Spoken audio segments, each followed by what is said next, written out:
Ladies, gentlemen, and friends beyond the binary, welcome to the Discourse for today, July 21st, 2023. I'm your host, Tristan. Hello. Sorry for the delay. Couldn't be helped. I had my camera in an alternate setup for some volunteer work that I was doing for the city this week, and I tried getting everything set up for the stream, but I was having some software nonsense that I finally had to figure out. It took me like way too long to get. So unfortunately, you're only getting 3/4 of a stream today because that is life. Hi, I'm your host, Tristan. I am Tristan, the host of Step Back, which you can find at stepbackhistory.com. Or I'm also the co-host of the podcast It's Probably Not Aliens, found at probsnotaliens.com. I stream on Fridays at noon, theoretically. And if you want to support my work, you can go to nebula.tv/stepback. If you sign up for Nebula, you directly support my work for as long as you stay a member. And videos that you watch on Nebula as opposed to YouTube are much more profitable for me specifically. If you want, you can also go to patreon.com/stepbackhistory. Patreon is a more direct way to support. You still get videos early and ad-free, but you don't get access to anything that I make that's Nebula exclusive. At the moment, there isn't anything, but there could be in the future. And of course, all of the other creators on Nebula you also get access to. If you want to support if you also want to drop a super chat, always welcome and appreciated. My latest video is a presidential tier list that is in dire need of some love. I gotta say, it's not doing super great, although people seem to like it, but just hasn't found its audience yet. So, if you are inclined, or if you have been putting off watching it, maybe give it a try. Yeah. My next video that I am working on right now, I kind of lost a week because of this volunteer work, so I don't know. I'm hoping to have it come out by August 1st, but that is a tall order by this point. It's going to be on AI and historical materialism and Marxism and all that kind of fun stuff. So, yeah. Hopefully, that is enjoyable. I'm excited for it. Yeah. If you want to submit questions for future streams, you can go to that link, this link here, this URL. If you type it in, you can submit questions for future streams, or this stream, actually. We only have a couple questions submitted this time around, so that will work. But other than that, you can go to this link in the chat, and you can submit the questions. And if this is your first time watching the stream, please make yourself known in the chat. We have a wonderful chat community that really is the driving force of the conversation that's happening in our streams. And so please join it. Be part of the conversation that's happening. Yeah. And yeah, and without, oh, right. I have music for this now. Without any further ado,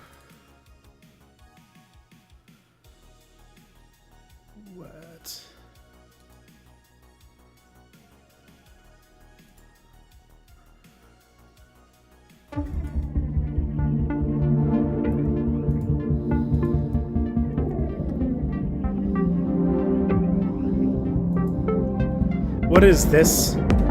What is this sound you hear, everybody? Could it possibly be? Is it time? Oh yes, friends. It is time for us to talk about our W's. We're going to share our wins for the week. Let me just turn that music down a little bit. Little too hot. There we go. Hey! One of the best things we do on this stream is that we start it off by talking about our wins. These are where we, as a community, talk about the awesome things that we're doing to either awesome things that happened to us, awesome things we did, victories that we can claim over the world this week. Whether that be as big as my friend Amrita, who's actually defending her PhD today, actually probably right at this moment, and that I'm going to be going to campus to celebrate with right after this stream, or something as small as you got up and you successfully managed to bathe and have cereal. So, please, make yourself known. Tell us your wins. I guess like I can say that my win this week is that I made a couple things. I let go. I realized that this is I'm on my own schedule, and that the deadlines I have are much more forgivable, or they're self-imposed. So I'm deciding to let myself follow that thing and let myself fall behind if need be to make the video as good as it can be. That was because I was already behind. My script isn't as good as I wanted it to be, and I had all this volunteer work this week that basically stopped much work on Step Back videos this week. So because of that, because I've got, to celebrate Amrita's defense today, and then I had 3 days of filming stuff for the I Am London campaign, and yeah, just like a bunch of little things. I basically could not get as much work done this week as I would like.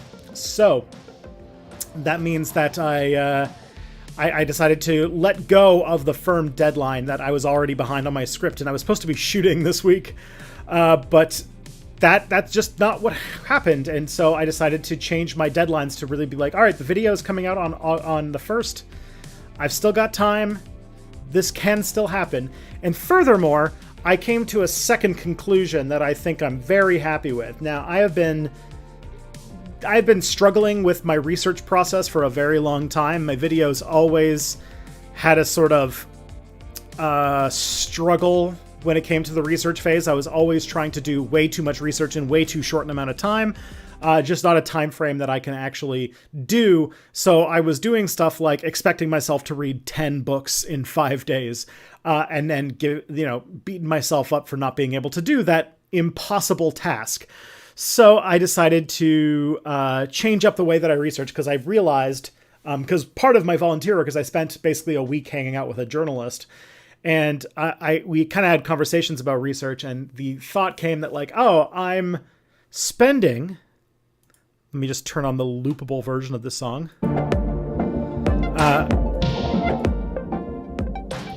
I am on a journalist's timeline as far as being a creator goes. I don't have years to do the thorough research that needs to be done. So I usually only have a week, 2 weeks to do my research for my videos. And that is more of a timeline that journalists have, not one that academics have. And I was trying to do academic research on a journalist's timeline, which is impossible. Again, I basically had a research phase that was impossible. So I started thinking about my research more in the way that journalists do it. And I think that going forward with my next video, I'm going to have a much easier time doing the research for my videos, which means I might be able to actually get on board and actually able to accomplish the things that I set out to do. So, sweet. The main thing for people who are curious is that it's going to be mostly focused around interviewing rather than trying to make myself an expert on a bunch of stuff on my own. I'm going to reach out to experts, and through either answering questions and emails or having conversations with them on Zoom or something like that, through some combination of those things, I'm going to actually do my research more in that way. So that's my main difference. And it also solves another problem I was having with my videos, or just my job in general, which is that it's not that social. I actually am alone most of the time. And so I thought that this would be another way for me to do more, accomplish more, while also having a little bit of a back and forth, and also, building a professional network. So I feel really good about this new angle. I can't wait to do it with my next video. And on top of that, I just like letting go and like letting the timelines fall when they fall, and hopefully get through everything lickety split, no problem. We also recorded the last podcast for a little while. We're taking some time off because Scott's got some vacation that he's going on. So it means I don't have to research another episode if it's probably not aliens until like late August, which is really good for opening up some time. That's all that's my big wins for the week. So yeah. Let's see. Meow Nyan shampooed and washed their carpet of the entire second floor and staircase. Bought the machine for 75% off too. Feels good, man. Yeah, what's it called? Whenever house maintenance is one of those things that's always a huge pain in the ass to do, but when you've done it, when you're done, nothing feels better than like you did like when you have a big house task that needs to get done and you can just sit back and look at your victory in front of you, a clean carpet, a clean room or whatever. It's a major fucking dopamine hit. Day for this week. Finally got around to scheduling your vasectomy, Daniel Warren. Well, congratulations on that. As a fellow vasectomy owner, as a fellow vasectoneer, it's good. It's not that bad. You're gonna have it's a very, I mean, obviously it's a life-changing surgery, and if you get it, that's super awesome. Congratulations. Look forward to glad that you can taking control of your reproduction in that way, and in a way that is responsible and easy and all that. Definitely try to hit up some friends to give you help in the day that you actually get the procedure.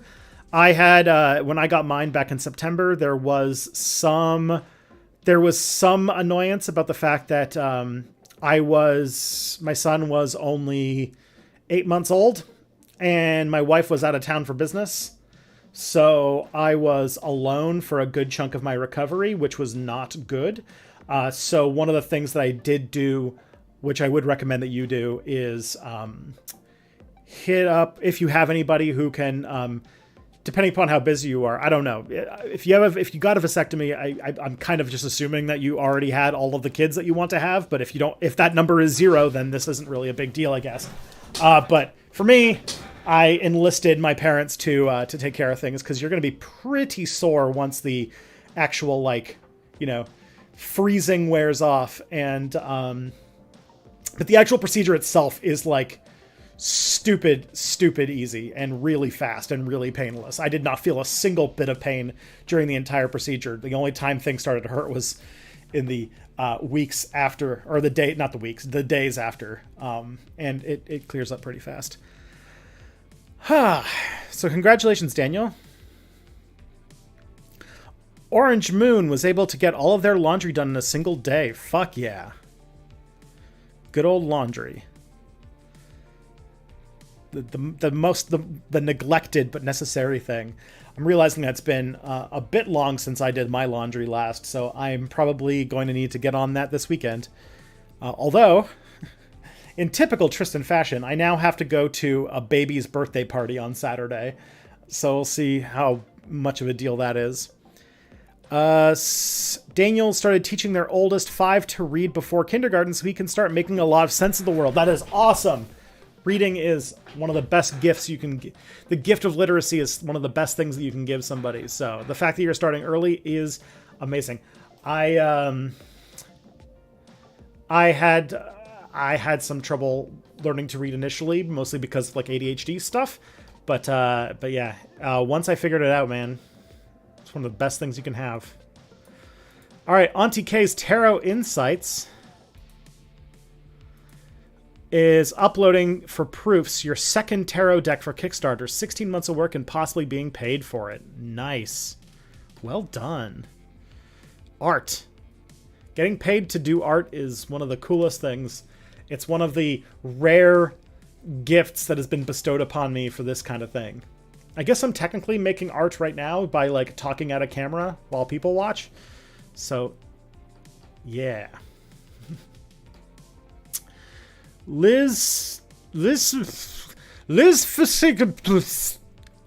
Family left for a week. First week I get to live as a female. Congratulations. I hope you have a very fun time.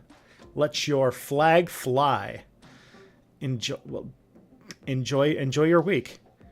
Matt says that he's got a leftist zine in the mail ordered from a distributor in Montreal called Left Wing Books. Fucking ballin'. That's awesome. Good stuff. Always good. Zines are always super fun to fuck around with. I always appreciate a good zine. Reminds me, Matt, that I still have that book you got me. It's on my, it's like literally, you can't really see it, but it's on, see this bookshelf here? It's on the top of that bookshelf, and it is on my list of books, so my short list of books to read, which was like this book about the connection between oil companies and fascist groups. I just have not had the opportunity to read it yet because I have been too busy trying to read like 10 books a month for work. So hopefully this new thing will allow me to open up some time to actually do books that I read for stuff that I actually want to read. But I also imagine that you gave me the book as a subtle request that I make a video on something in the subject. So we'll see. We'll see what kind of stories come out when I actually get to it. Tarbox.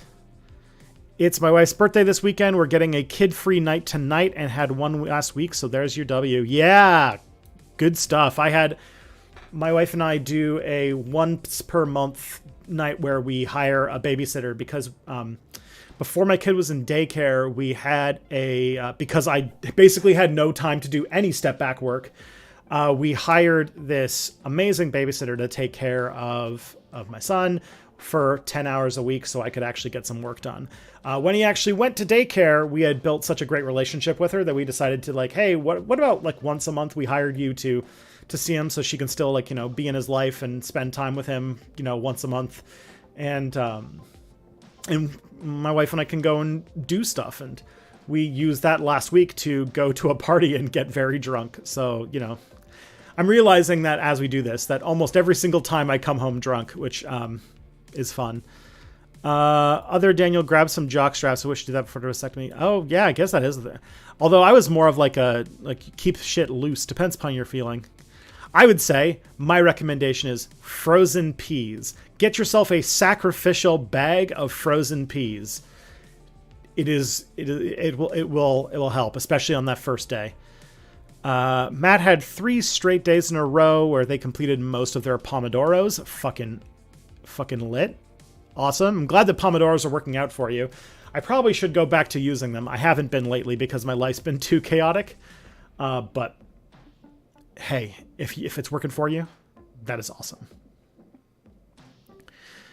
You'll need all the support as stuff heals. Went from straps to briefs before finally going back to the usual boxers. Yeah, I didn't do anything special in the underwear department, which I probably should have. It might have stalled my recovery, but it's just kind of like when you're recovering from a vasectomy, the best thing to do is just not do a whole lot, So if you can like chill on the couch for a couple days, that would be awesome.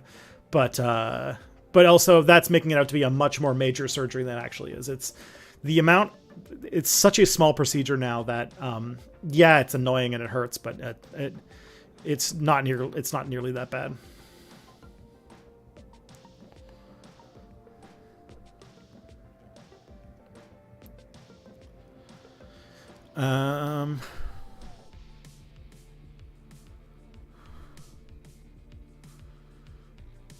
All right.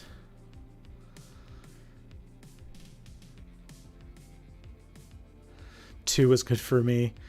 2 is enough. 2 is good for me too. Yeah, I only have the 1. 1 was enough for us. My wife and I kind of came to the conclusion that like, hey, we both have careers. We both are very ambitious people. I hope to become, the YouTube superstar you see before you today and to grow to unprecedented heights. And Kelly's also like super involved in like nonprofit work and wants to, be like a high ranking nonprofit person at some point. And so we're like, the only way that we're going to both have our careers like that is if we just stick with the one.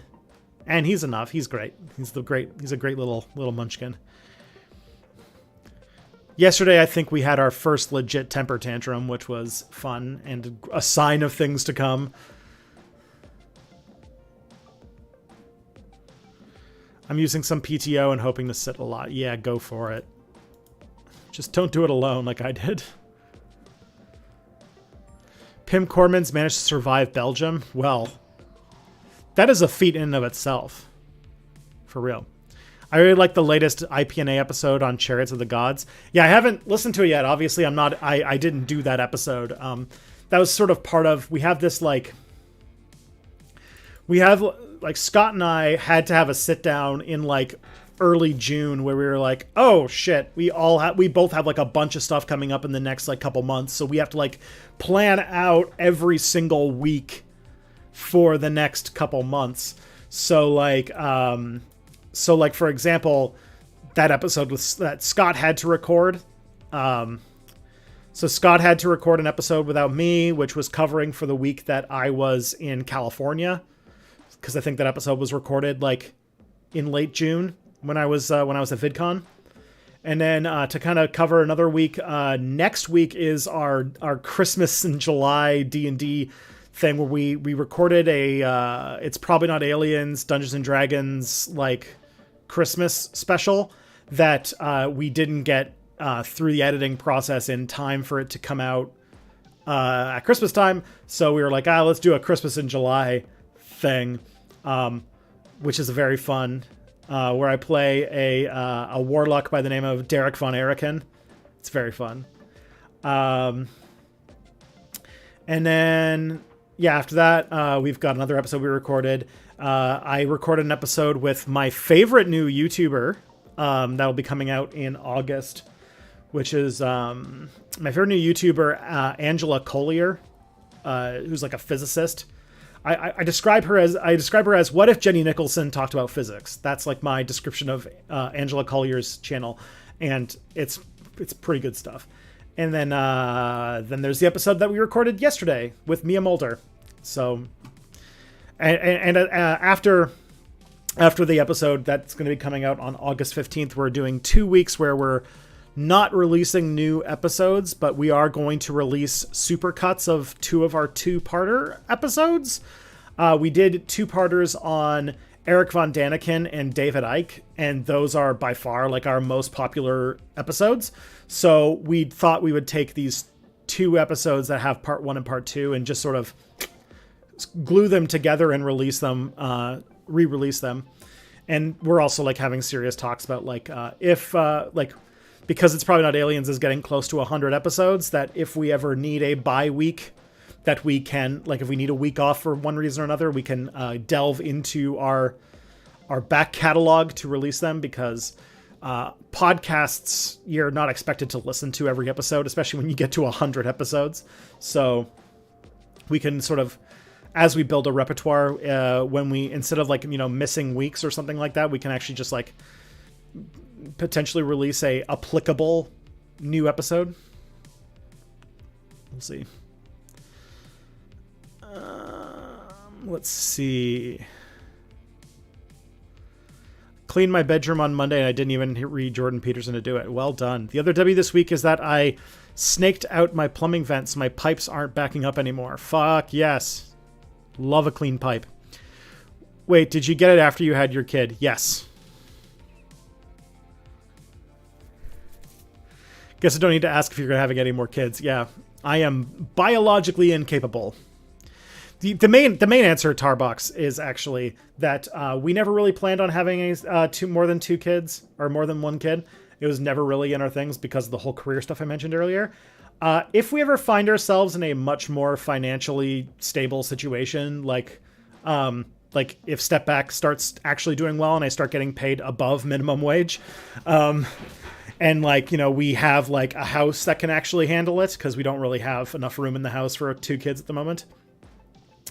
if somehow the circumstances change that we really, really need, or that we really want to have another kid, the plan was that we will become foster parents, because we already went through the whole process to become foster parents, and if that becomes the case, then if we feel like we need another kid in our life, then we'll probably sign up for that and get involved with the foster care system.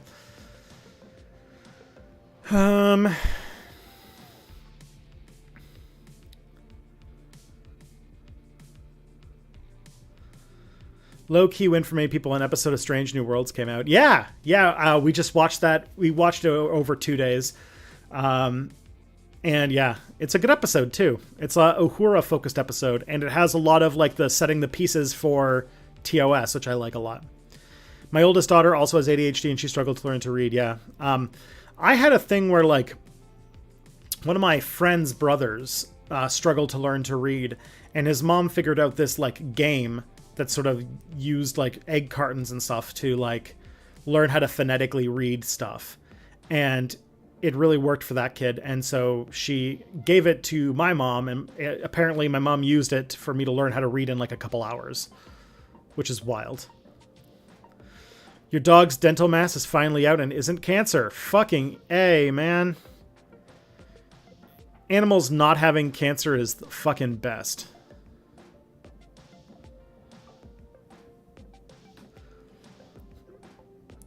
It wasn't a request. Figured it'd be subject to be interested. Rosebud frozen peas. Yes. Rosebud frozen peas. Full of country goodness and green penis. This script is terrible. I quit. Maybe just a handful for the road. What luck! There's the French fry caught in my beard. For the 12 people who are old enough in this stream to know what that is a reference to, the 12 people who are old enough, and then the like 6 people who are old enough and actually watch The Critic, that one's for you. I think we had different procedures. It was in states and it was a bit rougher than I can remember. Yours was like, yeah. Mine was pretty fast. It took like, I feel like I was in and out in like 45 minutes from the procedure, which was wild.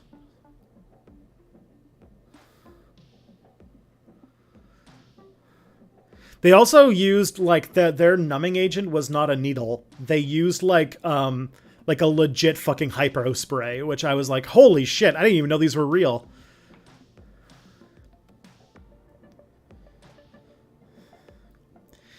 I have dedicated babysitters, my parents. Also, I have 3 kids. There you go.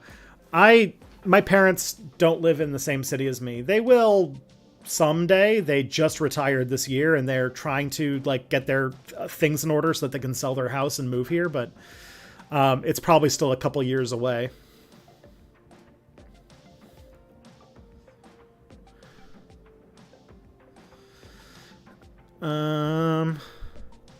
I have a sibling. They are overrated. So do I. And also, same story.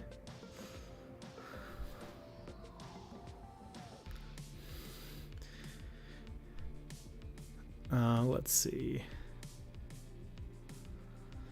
My younger daughter had frequent spectacular meltdowns. She might be like me, an autist. Yeah, I don't know. With both Kelly and I definitely have ADHD. I imagine that our kid's going to be neurospicy in some way. Yeah, last night he like was upset and cried for like 2 straight hours and like refused to eat. And then when he went to bed because he was because he like woke up like a couple hours hungry, he like was also furious for a while, and we had to like give him some food at like 10 p.m. It was not a fun night last night, but then he woke up like in a complete ball of sunshine, so who knows.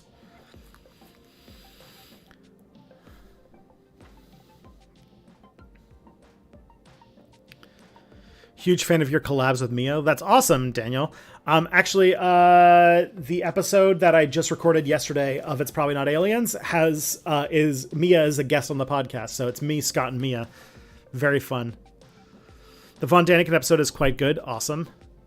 Wait, are you doing a collab with Mia? Yeah, we did. Well, I mean, she was a guest on the most recent episode of It's Probably Not Aliens. She also was in my Dinesh D'Souza and what's it called? Infinity War weird fucking video I did.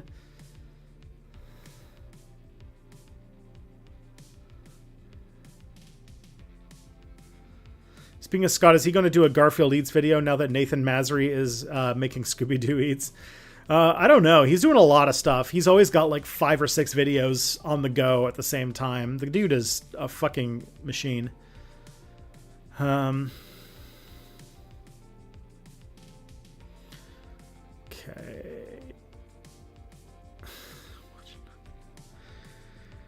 Okay.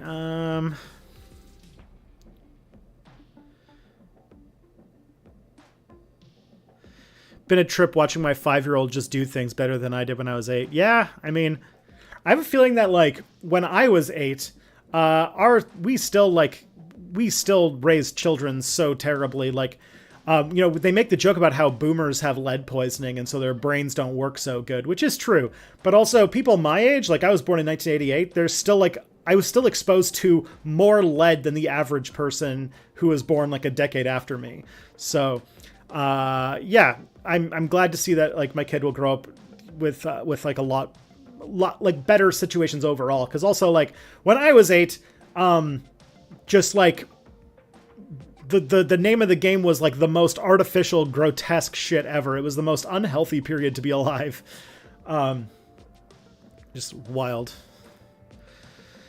Matt spent a week in a cabin near Picton, and the book that they got a copy of David Graeber's new book at Libertalia. It's sweet. You could officially grabe out.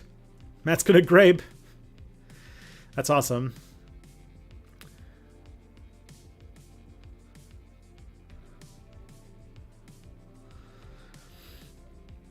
Looking for your kid to grow up. Yeah, I mean, like, I spent the first year of my son's life basically taking care of him full time. And I'm really looking forward to the period where he can actually tell me the things he wants or, like, express any sort of communication beyond, like, uh-oh and all done. So, yeah. Tristan quoting the critic made my day. All right. I'm glad I could provide the what's it called? That bit that freaking Orson Welles bit on the critic is a common thing that my friends and I quote when we hang out, so it comes up quite a bit. You know what The Critic is? The Critic was a show that was made by James L. Brooks in the 90s, so it was like, and it had a lot of like the Simpsons writers. So in the 90s, the show only lasted like I think like 1 or 2 seasons, but it had like a lot of the like this was at the peak of the Simpsons, and it had a lot of like of the like best Simpsons writers work on it, and the show was very funny, but it didn't last very long. And he actually then the character in The Critic actually makes a cameo in one of the very rare crossovers the Simpsons did, in the episode where they're hosting a film festival in Springfield, and they invite over this fancy New York critic named Jay Sherman to be the critic, and he like lives with the Simpsons. That was the character from the main character in The Critic. Yes, Mr. Sherman, everything stinks. I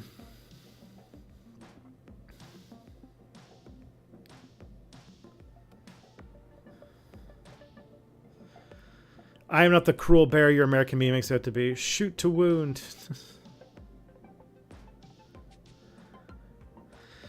Your win for the day is that you get along with your brother very well. That's awesome. That's good news.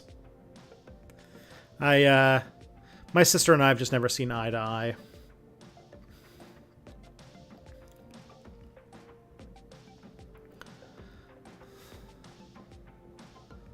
All right.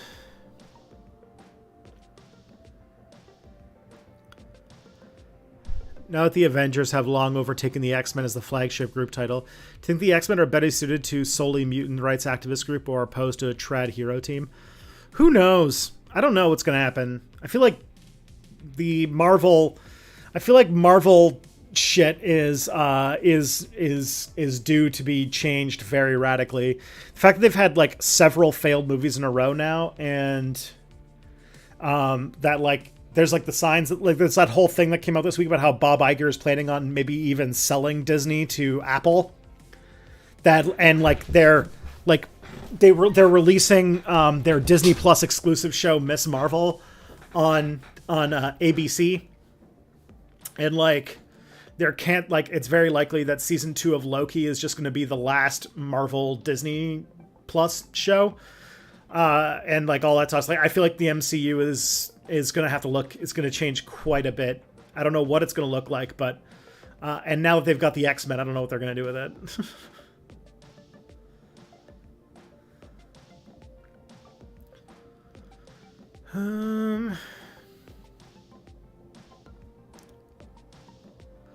Daughter refused to eat and completely melted down. It took a while of cuddles to calm down, but eventually ate. She woke up so happy though. Yeah. I think the main reason is that we got hit by like a super huge storm last night. It like destroyed a bunch of trees. The power went out for like several hours, and then the internet went out until like this morning. And that might have scared him. I don't know. I was downtown, but he was just sort of really upset about something. I think he's getting some teeth or something. Doesn't a lot of Canada still have lead pipes? Probably.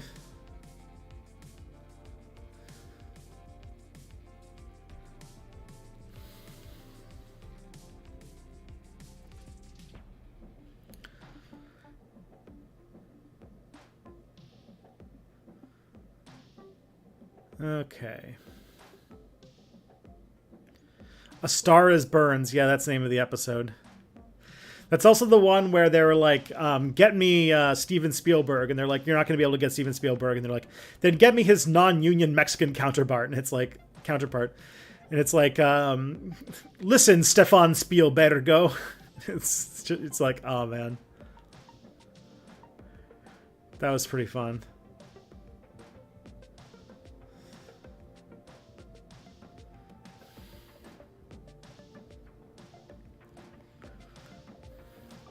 I'm glad the Marvel Bonanza's coming to an end. I'm kind of tired of that stuff. Yeah, let's be honest. Like, it was kind of like the idea of it was cool up until like maybe like the big 2-part Avengers movie. Like, I feel like after Avengers Endgame, my interest in Marvel's output just like fucking cratered because they had a thing that they were doing and then they did the thing. But because of capitalism, they have to just keep making more thing forever. And so they just made more MCU movies that nobody liked or watched because they weren't part of like this big interconnected narrative. And it failed as a result. So yeah, that was not good. They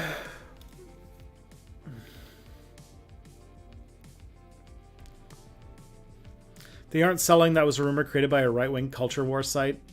Okay.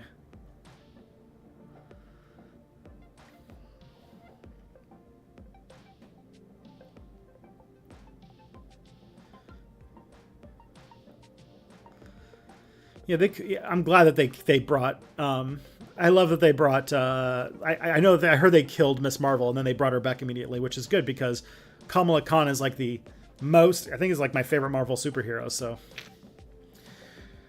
I feel like you get salty about that, but like honestly, Matt, if a character dies in a comic, you literally. Like, the last thing you think a character dying in a comic is going to mean is that they're not going to immediately come back. That's almost like a joke of comics now, is that, like, there's, like no characters ever die. There's a role-playing game that I really want to play called Worlds in Peril, where if your character dies, you have to roll on a roll chart to find out what their fate is. And you have like a 1 in 10 chance of actually dying. Most of the time it's like you disappear for a while and come back, or you come back with some sort of alteration or something like that. It's so perfect. I think Bob Iger selling Disney to Apple is far-fetched, but does have a possibility. Iger doesn't really want to have anyone to take over after him. He was supposed to retire almost 5 years ago. I do know that he seems to think that Marvel is in, like... Marvel's not doing so good, or at least like Disney's not doing so good. Or I guess like if I were to take away, like it sounds like Disney Plus is basically not working out. But they're so heavily invested in Disney Plus that they need to figure out what to do. And so it sounds like they're like Bob Iger's gone on the thing of talking about franchise fatigue, which I completely agree with. You know, Bob Iger is like a blood-sucking fucking monster, obviously. But if he's diagnosed the problem with Disney, and it is that they are making too much Marvel and too much Star Wars content, I agree. They're making too much of it, and so every Marvel movie and every Star Wars thing doesn't feel like an event anymore, and no one wants to watch it. That is 150% true, and if that reflects the strategy they're going to go with going forward, awesome. Because if they are going to save the Marvel Cinematic Universe as like a property or like a media franchise, they should probably cool it down and be more intentional about the things they do put out. Same with Star Wars, I think. Although, people shouldn't trust my opinion about Star Wars because I give zero fucks about Star Wars for the most part.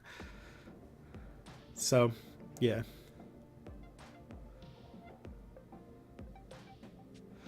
Yeah, the shows haven't done well. It's not so much that Marvel has failed. It's although they've had a few like movies that have not done as well as they expected, like Quantumania and like the Eternals and stuff. But I think that they definitely have if they diagnose that the problem is franchise fatigue, then yeah. And the other problem is that apparently just Disney Plus isn't working out. Like with every other streaming platform, it seems that the streaming wars are finally coming to an end, and there are a lot of people who are coming close to throwing in the towel, and we're going to have our official winners, which is not surprisingly probably going to be like Amazon Prime Video, maybe Netflix.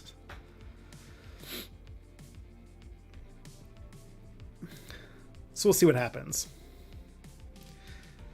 Usually learning the right lesson from these kind of ventures is not the typical thing that capitalists do. So we'll see what actually comes out of that.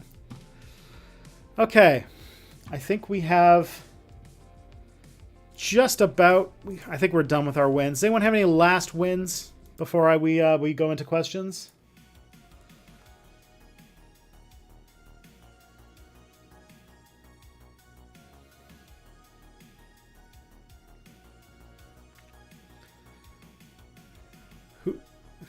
The worst streaming service, Disney Plus? Or I honestly, like, with one like major exception, I feel like if there was a streaming service that I would hope would win, because it seems like whoever is choosing their original series or whatever has their tastes most in line with me specifically, it would be Amazon Prime. I feel like Amazon Prime is putting out fewer original shows, and I like more of them than the other ones. Like if you think about it, friggin' Legend of Vox Machina, Invincible, friggin' The Boys, and what was the other one that I really liked?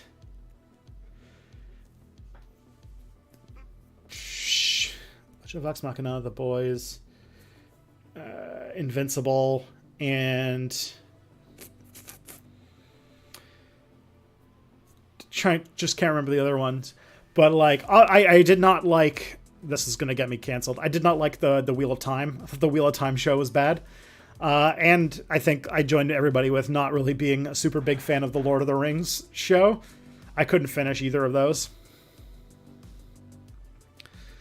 The fact is that Amazon Prime does have like weird paywalls on its own content, because it's like they have their original stuff, but then it's also like an Amazon marketplace for its streaming stuff, rather than like being like a streaming service in and of itself. And it all gets very confusing, because you'll find so much stuff on Amazon Prime and then find out that it's actually like just a marketplace for you to buy the movie that you're going to watch. But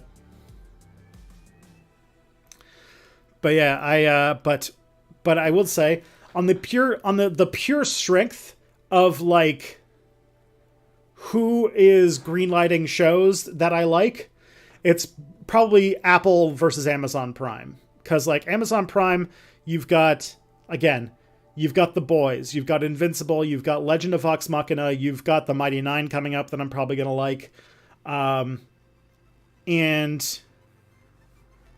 I swear there's another Amazon show that I really liked that I can't remember right now. Either ways, there's that. That's done. Apple, you've got fucking Severance and For All Mankind and Ted Lasso. Those were all great shows, right? Those were all, I mean, I liked all of them anyway. I know that now it's kind of problematic to like Ted Lasso for some reason that I don't understand, but yeah. And also, oh yeah, Amazon Prime is also, I think they're the ones that are developing the Warhammer 40K show, which I also think will probably be pretty interesting to see. And then like you think about like Netflix, like what is Netflix doing right now that's interesting, right? Like The Witcher, that's one of their like big properties that's already in shit because they had to recast the main character. And in the new season that just came out, nobody watched, myself included. I haven't gotten around to watching season 3 of The Witcher. I even liked season 1 and season 2 of The Witcher, but I have not watched season 3 at all. And then what else you got? Like Stranger Things. Stranger Things is decent, and it's done at the end of this next season.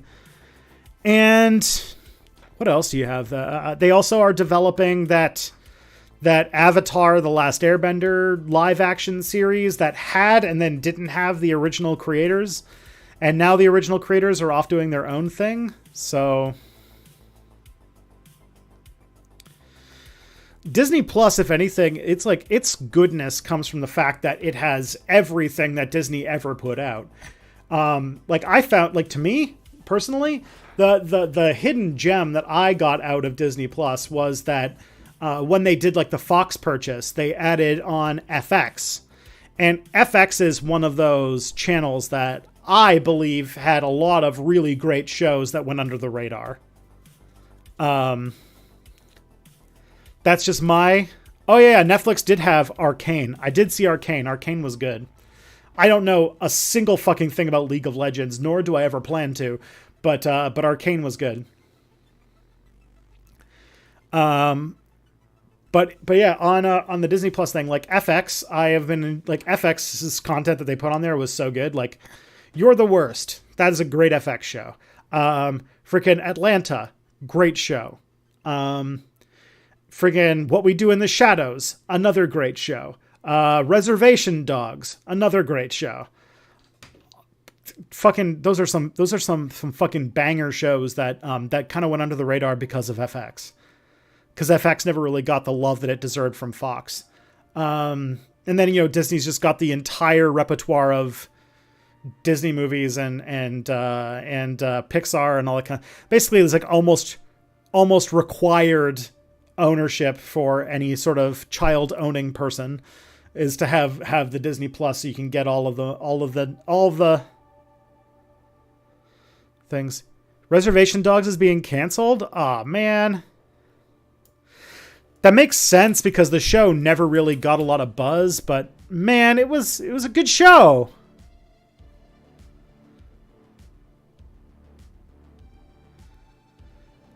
That show is so funny.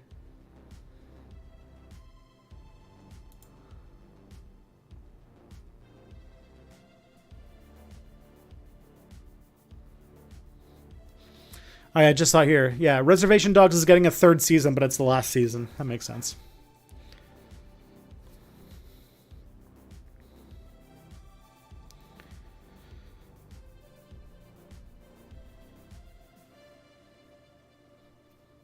But yeah, Reservation Dogs. If anyone hasn't watched Reservation Dogs, it has 2 seasons out, and it's like the show that is really good, but no one's talking about.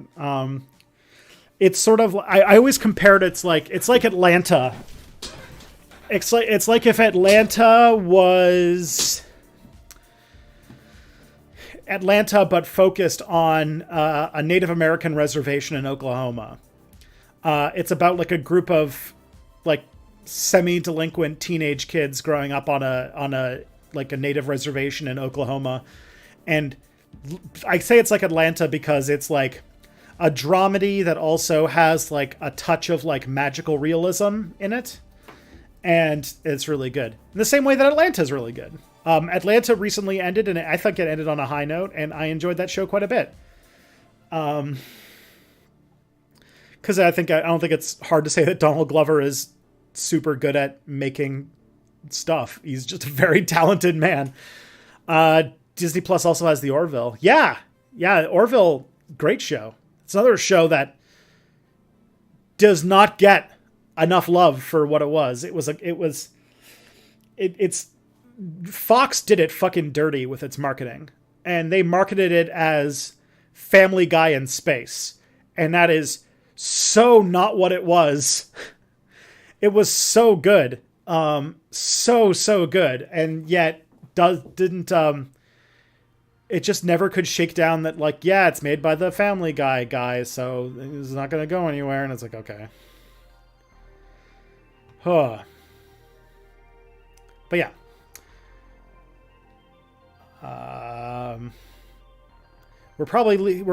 guess I probably should also mention, because we haven't touched that yet, the other streaming service that I very obviously watch a lot of the stuff that they come out with is fucking Paramount Plus, because I just watch everything that Star Trek puts out. So there's that too. Although I don't pay for Paramount Plus, I get it through other means, and that is sort of the thing that is the reason I never even think about Star Trek being on Paramount Plus.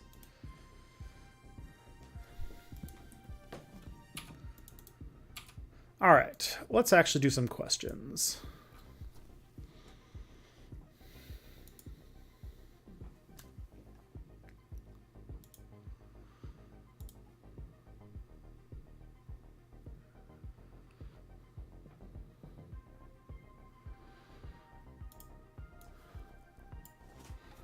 All right.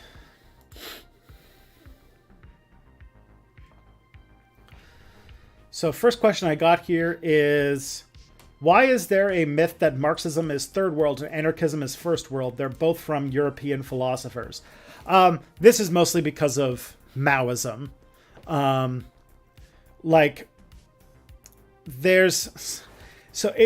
you want to talk from like the Marxist-Leninist Maoist situation, a lot of Marxist-Leninist Maoists would say that anarchism is...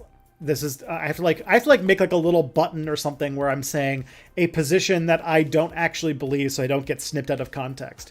So a Marxist-Leninist Maoist would say that anarchists are basically arguing from a position of privilege because their emphasis on non-centralized resistance, direct action rather than revolutionary violence, and like a heavy emphasis on individual freedoms and liberties is at odds with like what would actually work for overthrowing the capitalist class. And so a lot of less charitable Marxist-Leninist Maoists would say that like they are the ones who are like actually doing the fucking work of like changing the world to be revolutionary, because they're building the vanguard party and like getting the soldiers ready for the like capital R revolution where we kill all the capitalists and take over. And that the anarchists are sort of cosplaying at revolutionary while not really doing anything that would actually lead to change to the revolution. I would argue that is, and also you could also say that a lot of like left communists or anarchists or whatever do mostly hail from the West, because we're from these, like a lot of like Western civilization stuff come from a liberal culture of high emphasis on personal freedoms and speech and liberty and all that kind of stuff. And that mixed with leftism results in a more anarchist type of political philosophy, while like a lot of, because of the influence of Mao and the success economically and politically of China, a lot of developing nation, like not really third world, because third world is like an explicit rejection of the Cold War dynamic, but like a lot of left-wing movements in developing world countries tend to have more of like a Marxist-Leninist Maoist type bent, because that has been shown to be successful in like successful overthrowing of the capitalist oligarchy in their countries at the time. Now, that is a very simplified version of all of those things. I do think that there is some validity to the Marxist-Leninist argument that a lot of, especially like as someone who's been an anarchist since like 2009, a lot of people who talk a big game online about being anarchists will shy away from positions that would actually cause chaos and disorder and the things that would need to be done in order to do things. And that we don't do a really great job at expressing, like, there's a lot of, because of like this, for a couple reasons. One, because there is this like accessibility focus on like anarchism not needing a discourse and like not needing a a theoretical basis. There's this like de-emphasis on like thinking through systems and like building organizations and structures for like actual revolutionary change. It does mean that like there's a lot of times where anarchist praxis kind of just turns into like liberal activism. And I mean, like, that is a valid criticism of like some people who call themselves anarchists. You have people like, doesn't fucking Vosh call himself an anarchist or something? But there are some people who call themselves anarchists and don't really advocate for anything that would actually change things, because they at the end of the day, they are comfortable with the place they're in now. And if things got too intense, they might feel uncomfortable.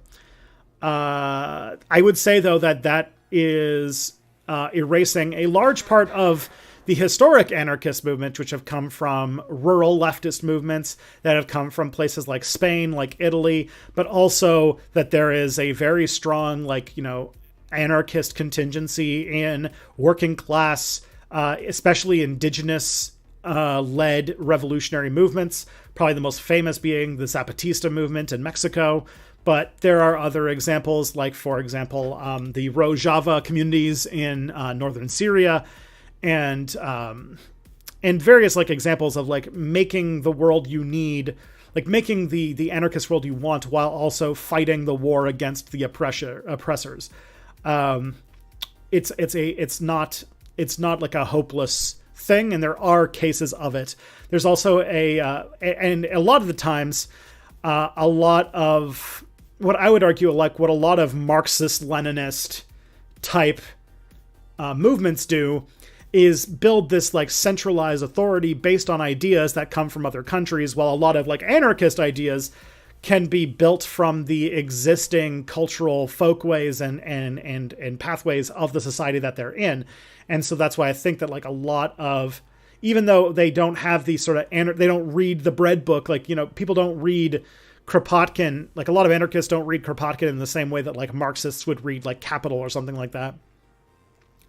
But the organization, the horizontal organization structure, does play a role in a lot of indigenous resistance, and in just a really great work on African anarchist movements and such that really get undervalued. And so I do think that in a lot of ways, the Marxist-Leninists make a lot of assumptions about anarchist movements without really talking to it. And of course, anarchism is, in some ways, it is a leftist position that is easier for people who grew up in liberal capitalist societies to empathize with and understand and glom onto.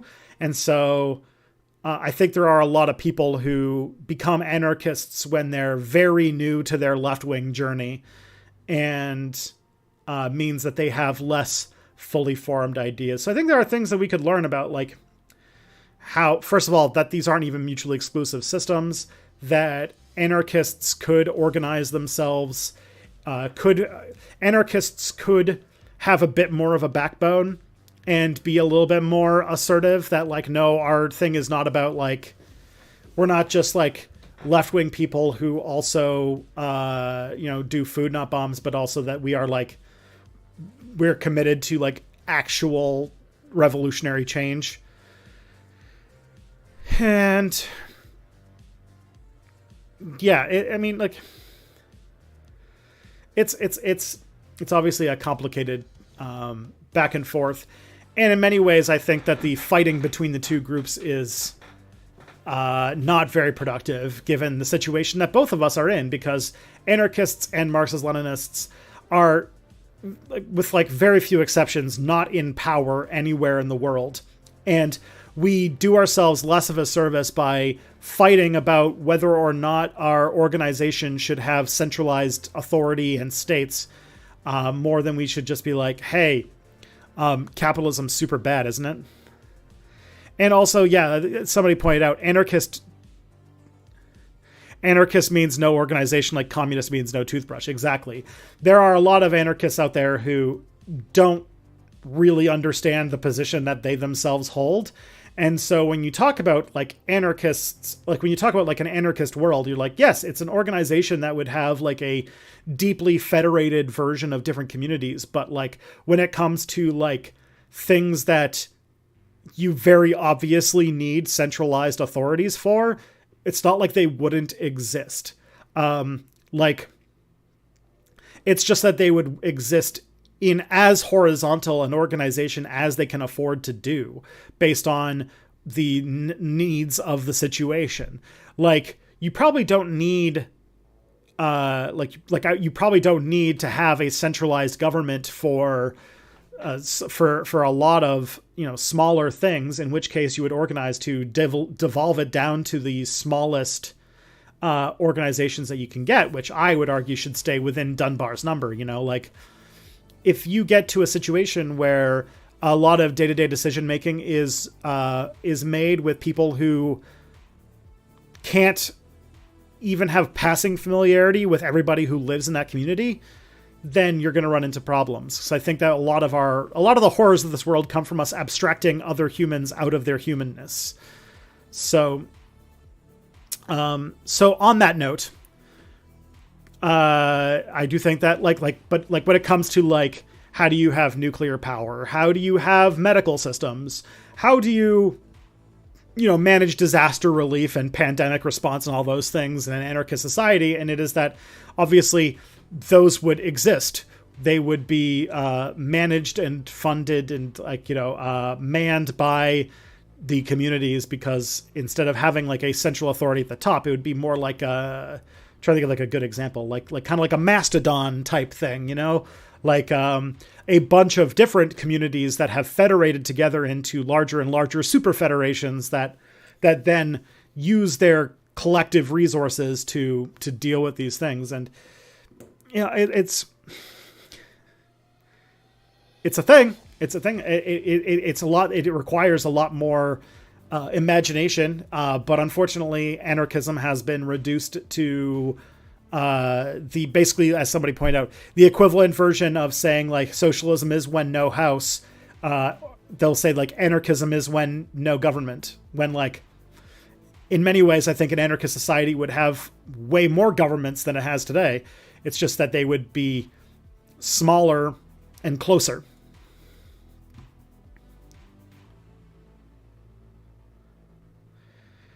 And I think that has to do with the fact that there's not what I would argue not enough of an emphasis on having a theoretical understanding and reading theory and knowing things. I think there is like in the current state of things, there is some legitimate stuff that we can learn from Marxist-Leninists, and the like emphasis like that we should have a strong theoretical basis for the work that we're doing, that we should do all of our actions with the idea, like there's a lot more anarchists that I'm comfortable with who like take their take their their intellectual disagreements with Marxist-Leninism and use that to essentially act like liberals. Like, anybody who would say that, like, Joe Biden is not as bad as tankies, to me is like, this is doing anarchism wrong, you know? So I do think that, in many ways, like, anarchists, there are a lot of anarchists out there that need to really realize that we're not liberals. We're not left liberals. And unfortunately, like, because anarchism has brought in a lot of new people in the last, like, maybe 10, 15 years, a lot of people are very new to their political education and so miss out on that. While, like, I think that, Marxism-Leninism has more of, like, an established history and more of, like, an established theory base. And I think that this does us a disservice. And so people who use, like, being an anarchist to say, like, give shit to, like, to say, like, oh, like, China and the US are equally as bad, which is way more complicated than that. And, like, to dismiss Marxist-Leninist movements as being tankies while, like, having a sliding scale when it comes to, like, Democrats who are ostensibly, like, right-wing authority, like, they're closer to fascists than they are, like, tankies or whatever. It just is, like, it shows a lack of political education that I think a lot of anarchists very much lack.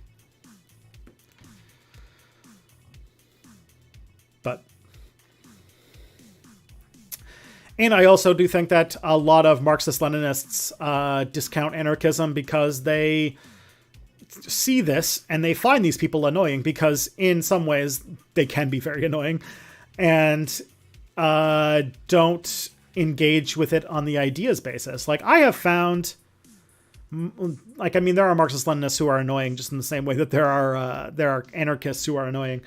But, like, I have every Marxist-Leninist that I know, I have gotten along with swimmingly because we agree on most things.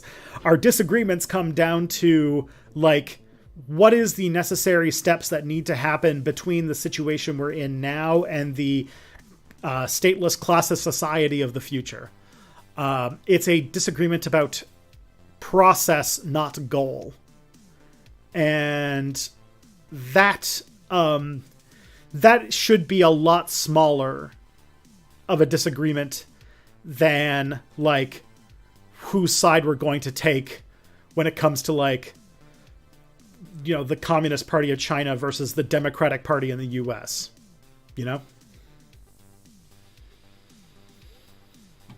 Hopefully that makes sense.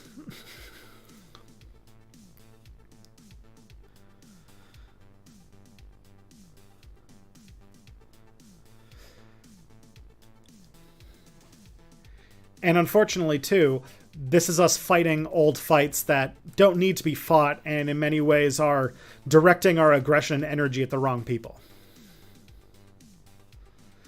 And, truth be told, I would rather live in, a Marxist-Leninist Maoist's idea of a society than, like, a liberal Democrat idea of society, right? Just like I long for the day when I am the libertarian activist in the Marxist-Leninist country, than having to take fights on all sides in, like, a authoritarian capitalist society like the one I live in now.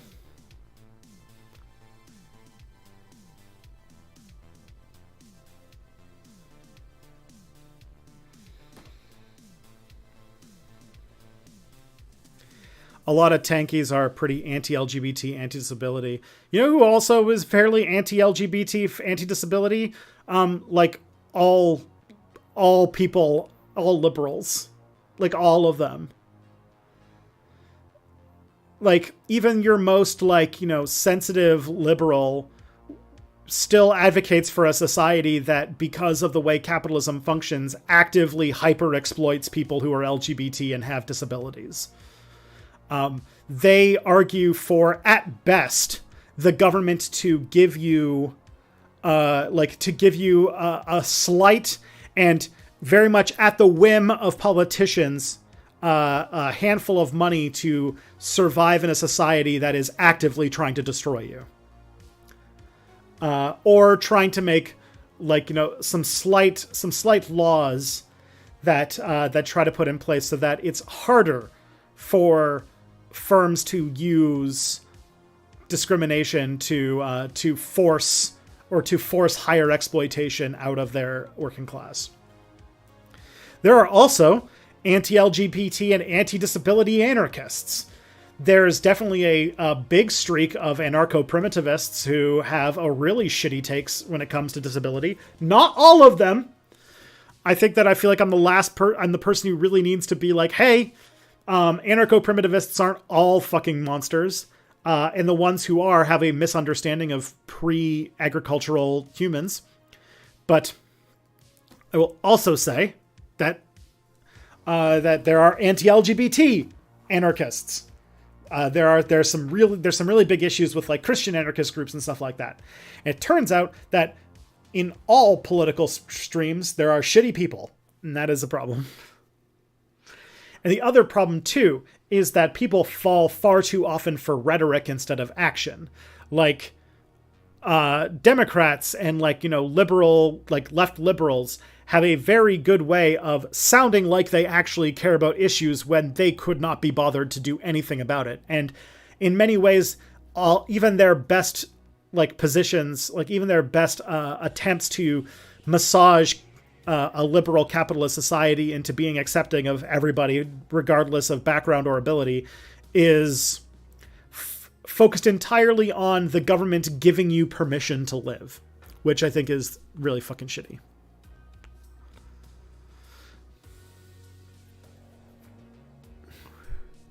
My problem with Marxist-Leninists is I feel like they blame too much capitalism. They sometimes talk like bigotry would instantly go away after the revolution. To an extent, I do think that Marxist-Leninists do, and I think they're aware, and I don't disagree with it, that a lot of our structures of hierarchy and discrimination come from, they're maybe not started by, but they are made definitely worse by the fact that it is economically useful for capitalist firms to use those divisions within the working class in order to divide their political power and to hyper-exploit those who are being discriminated against.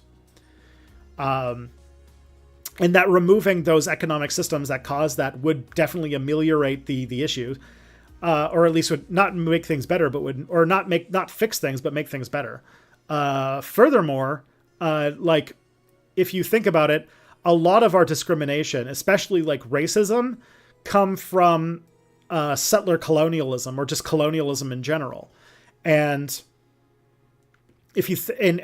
capitalism is essentially the economic ideology that came out of colonization.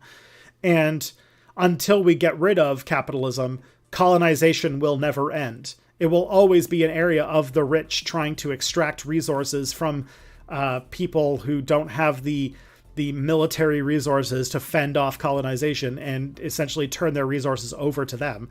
It's still fucking happening today. It just doesn't have the basic powers. And if you were to get rid of if you were to get rid of a capitalist economic system, you would do a lot to move in the direction of helping with that. Will it solve all discrimination? Obviously not. Will it solve all bigotries? Obviously not. But it would do a lot to make the system that causes these discriminations go away.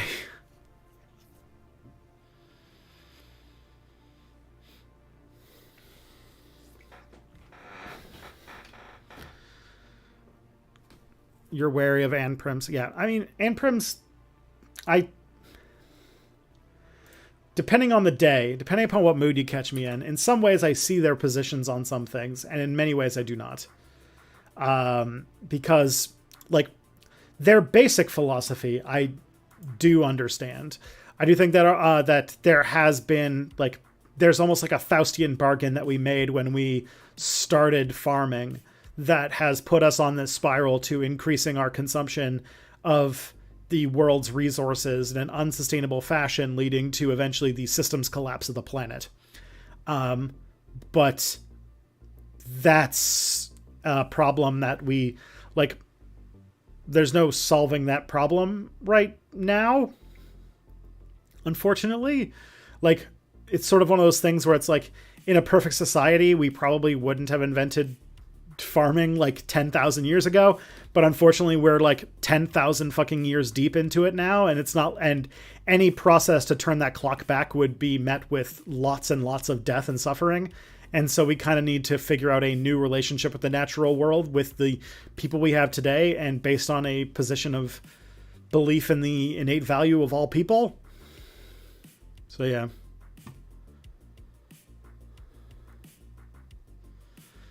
Ending capitalism is necessary but not sufficient to ending racism. This is true. And unfortunately, but the thing is that, I guess like the thing is that a Marxist-Leninist would point out, if it is necessary but not sufficient, then we have to do the necessary thing before we do the sufficient stuff. The real work to ending racism, the real work to ending sexism and homophobia and ableism start with getting rid of capitalism, and doing anything other than that is at, like, you know, in the most charitable sense, is trying to put a band-aid on the problem that will keep getting worse. And so, you know, the no amount and while it might be like a short-term benefit, is not going to get rid of the sickness that causes these hatreds in the human heart, which come from a capitalist economic system that needs to be destroyed.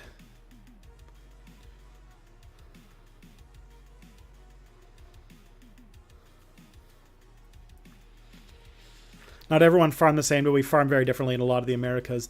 Yeah, I think that it more was like, it's more like the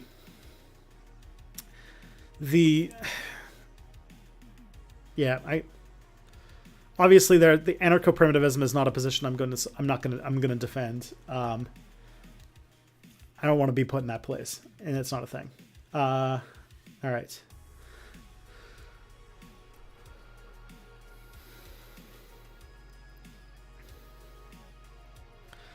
All right, next we got, what is the most important political question? Cats or dogs? Ooh. I am so conflicted on this one. Obviously, I'm a cat owner, because I have that cat right there.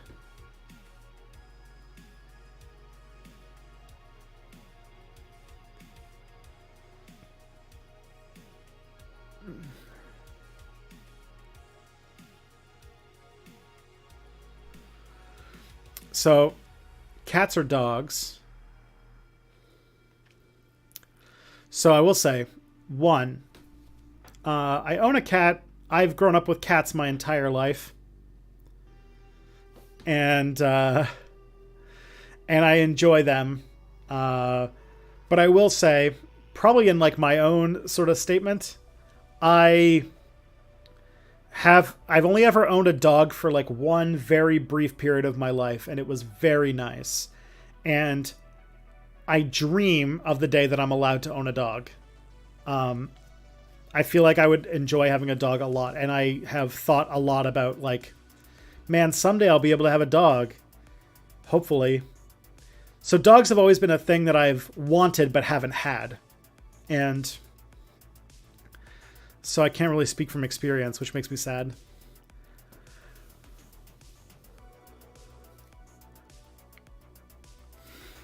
But the truth is, yes, dogs and cats, no arbitrary binaries. Agreed.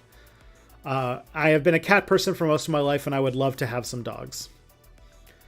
Because I never got to have one. I kind of want to get like a medium-sized dog.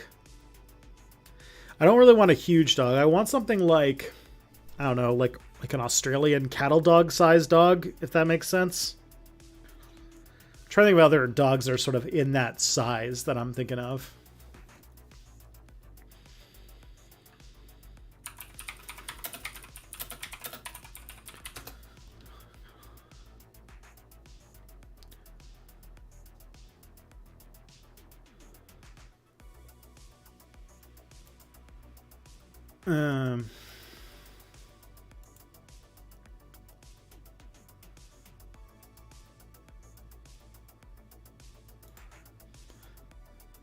Like beagles. I feel like that's a good size for a dog. I don't want a beagle because they're loud as fuck. But like, I like the Australian cattle dog is a pretty good size for a dog. The Basset Hound, Beagle, Border Collie, that kind of size.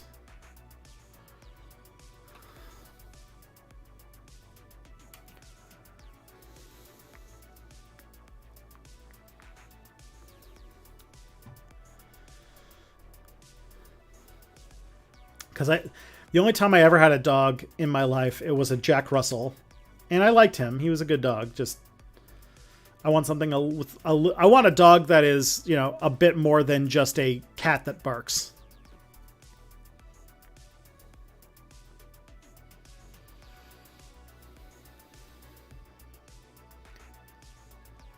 Hopefully that makes sense.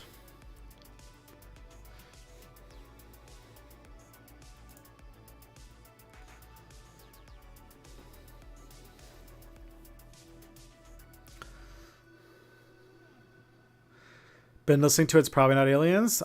Good podcast. Highly recommend.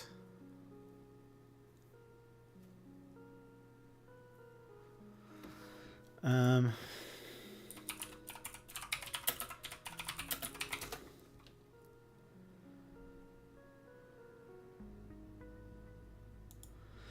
one that's been sitting with me, I said it a couple times, but there's my neighborhood has there's a family in my neighborhood that owns a Australian cattle dog, and I like the size. I think they look really cute. They're very friendly. They're pretty high energy, but they don't bark a lot. And they also need a lot of like stimulation, but I feel like that's a good thing about it. The only problem, anybody who has kids knows that that there is currently an extraordinarily popular kids cartoon about a Australian cattle dog. And so it's resulted in them either being very expensive or them being dropped into pounds because people don't realize how much work they are. And also, I'm a fucking hipster, so I would hate to be like, "Oh, you got a dog because you want to like get in on the freaking the cattle dog trend." Bluey posting begins now. Yeah, for real. Oh man, we haven't talked. We're not ready. We're not ready to talk about. We're not ready to have the Bluey talk on this stream. I feel like that would out so many horrible things about, or so many things about me that I've been trying to keep under control. But yeah, unfortunately, the show, because in Australia they call cattle dogs blue heelers, and there's this like Australian cartoon for like 5-year-olds called Bluey that's about a family of cattle dogs, and it's like an insanely popular show. Like it is it's a fucking phenomenon, as people said. It's like this show that's for 5-year-olds that has like a significant adult audience because the show is obscenely well written and it's full of Simpsons references, and it's to be honest, pretty good. And so everybody who is a parent is aware of this show. And unfortunately, it is resulting in people adopting a lot of blue heeler dogs, and they're very... It's weird because they kind of convey it in the show. They're very high energy and need a lot of stimulation. You know, a lot of people aren't ready for that shit, and so they adopt a blue healer, and then they have to surrender it because they're insane.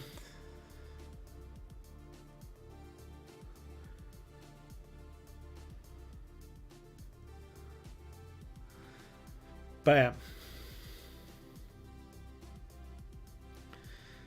I think that some people are saying it's like, it's not that great, but it's like, unfortunately, what I have learned is that a lot of television for small children is garbage.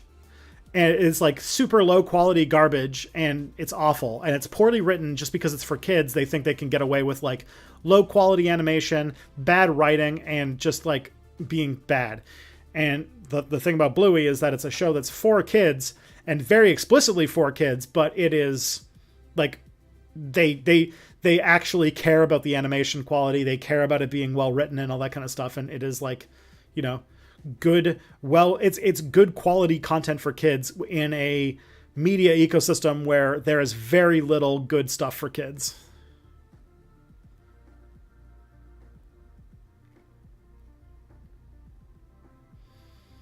So, but I don't have thousands of dollars to spare, so I'm not going to buy a fucking, you know, Australian cattle dog. If I do get a dog, it's going to be like, I'm going to go to the pound and like give them like, hey, what do you got? Give me something. Give me something from the pound.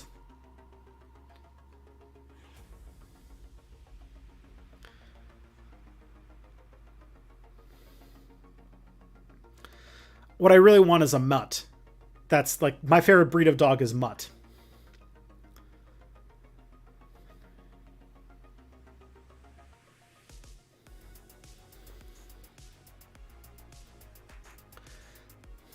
I want like there's a TikTok meme where it's like, this is Reginald. He is a purebred shepherd. He cost me $2,000 and I was on a waiting list for 8 months. And then like, that's not what I want. I want the other one. These are my dogs, Chonko and Fuckass. I found them in a dumpster and I love them with all my heart. That's what I want. I want Chonko and Fuckass.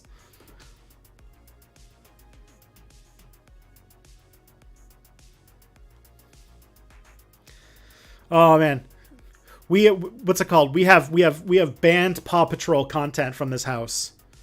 Will not accept propaganda in our house. I threw out a pair of pajamas that my in-laws sent us, gave us for free, because it had a police car on it.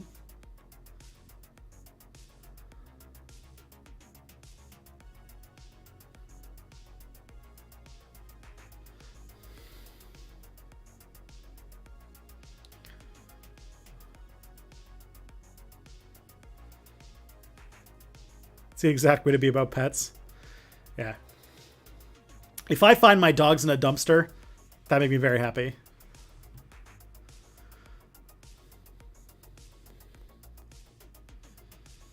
But I gotta say, that blue healer that I see at the coffee shop every so often is very cute.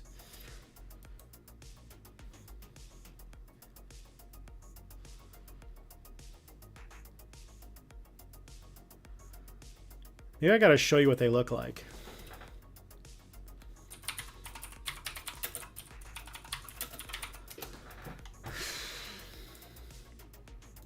Here. See if I can get the... Let's do some interneting.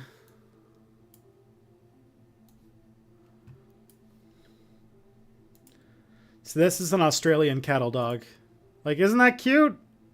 It's like the perfect... Like, look at this pooch. Look at this pooch.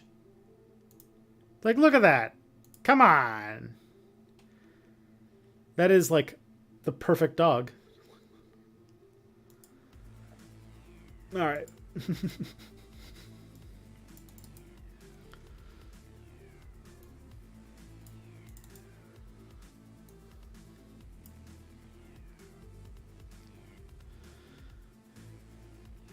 See my strike questions in chat. Oh, I see one. You know, you can always go to stepbackhistory.com/stream question and write a question down instead of harassing me in chat to see, did you read my text? Did you read my chat? Anyways, let's see what we got.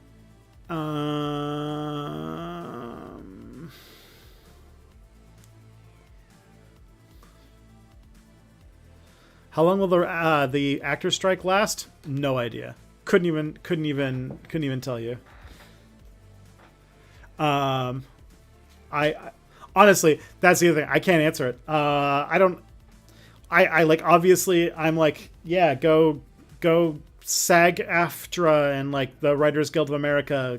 I love me some what's it called, like class solidarity. Love what they're doing. Do I know when they're gonna cry uncle? No, I don't. I don't know, and I don't know anybody who actually has had like a real prediction. Don't worry about it. Don't.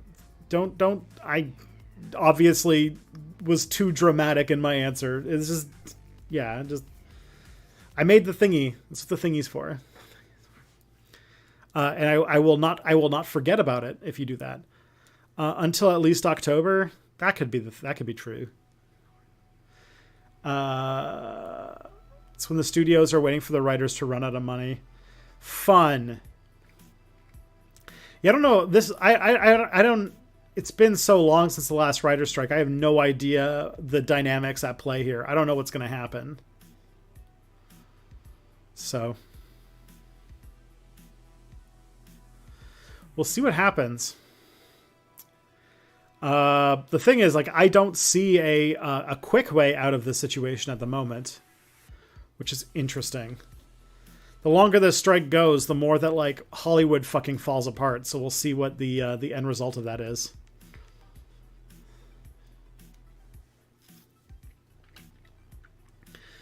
All right, I just started listening to A People's History of the United States on audiobook and was wondering if you could recommend supplementary material that goes deeper on some of the topics that Zen addresses. You'll have to be more specific on the things that you want. People's History of the United States covers a lot of topics.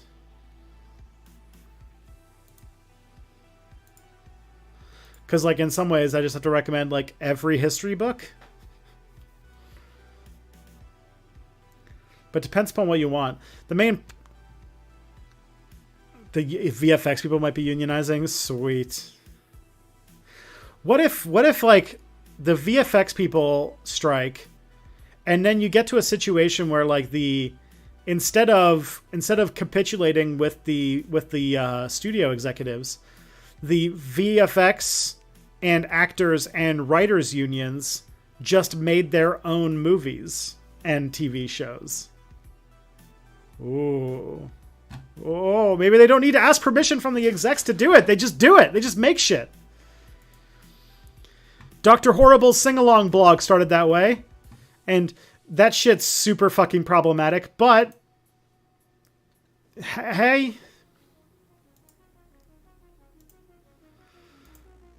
Right? I just realized it's almost 2 o'clock. All right, friends. That means that I am unfortunately going to have to say goodbye for today. But yeah. Please. I will be back next Friday, I think. I don't have anything. I know that Mia's on vacation, so she will not be here next Friday. But the Friday after, I think we will. No, because the Friday after, I'm going to be away. I am going to be visiting Scott in Virginia. So, that's going to be August 4th. I'm not going to be here. But I will be here next week. Just know Mia.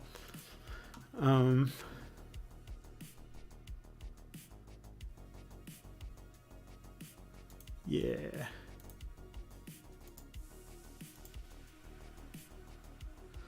So, yeah.